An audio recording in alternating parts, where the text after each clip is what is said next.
Welcome to my PowerPoint presentation on why Hex Huntress Lullaby is a bad perk in Dead by Daylight. Hex Huntress Lullaby spawns a Hex totem at the start of the trial. When a survivor fails a skill check, the regression penalty is increased by up to 6%.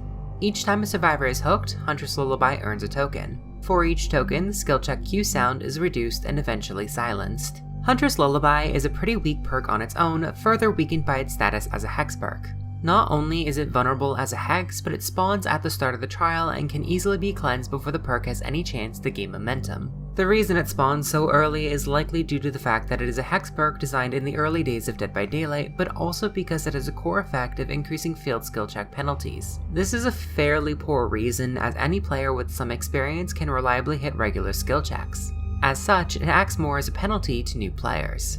The effect Huntress Lullaby is known for are the modifications to the skill check queue. This makes it harder to hit skill checks, but alert survivors can still hit them without too much issue.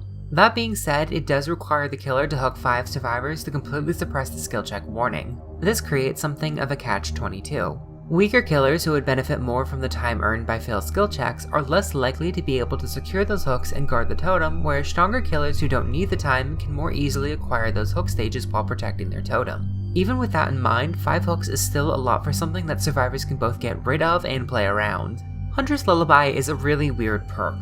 Personally, I do think the skill check queue is something a little too integral to the game for permanent modification, so I do think it ought to remain as a Hex totem. That being said, there are still things we can do to make it more viable. For one, I'm removing the base regression penalty in order to improve its setup. Rather than spawning a Hex totem at the start of the trial, a Hex totem now spawns after the first survivor is hooked in a match. This prevents it from being cleansed before you can see any benefit from the skill check warning reduction. I think this nerf is negligible considering how survivors are unlikely to fail skill checks before it comes into play. Additionally, I'm modifying both token acquisition and token effects. First hook of each survivor now earns you 3 tokens, and the second hook onward for each survivor earns 1 token. For the token effects, I've reduced the percent reduction of the skill check queue and increased the token requirement for silenced warnings. Each token now reduces the warning by 7% instead of 14%, and the sound skill checks now occur at 9 tokens or more. The token system also now dictates how much regression is increased by, as well as increasing the trigger odds of skill checks for survivors.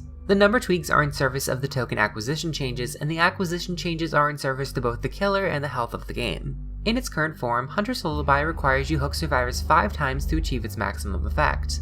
This can be slow and risky, but the perk has no built-in incentive against or punishment for tunneling. My token acquisition changes make it so you can hit the silent skill check queues in 3 hooks as long as you hook 3 unique survivors, but still requires 5 hooks if you don't spread your hooks. Furthermore, spreading your hooks offers more value as the effects continue to stack even after you've hit the silent warning threshold.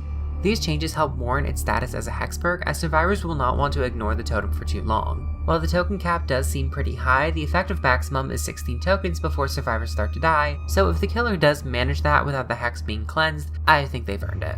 Thanks for watching, leave a like, and put your thoughts in the comments below.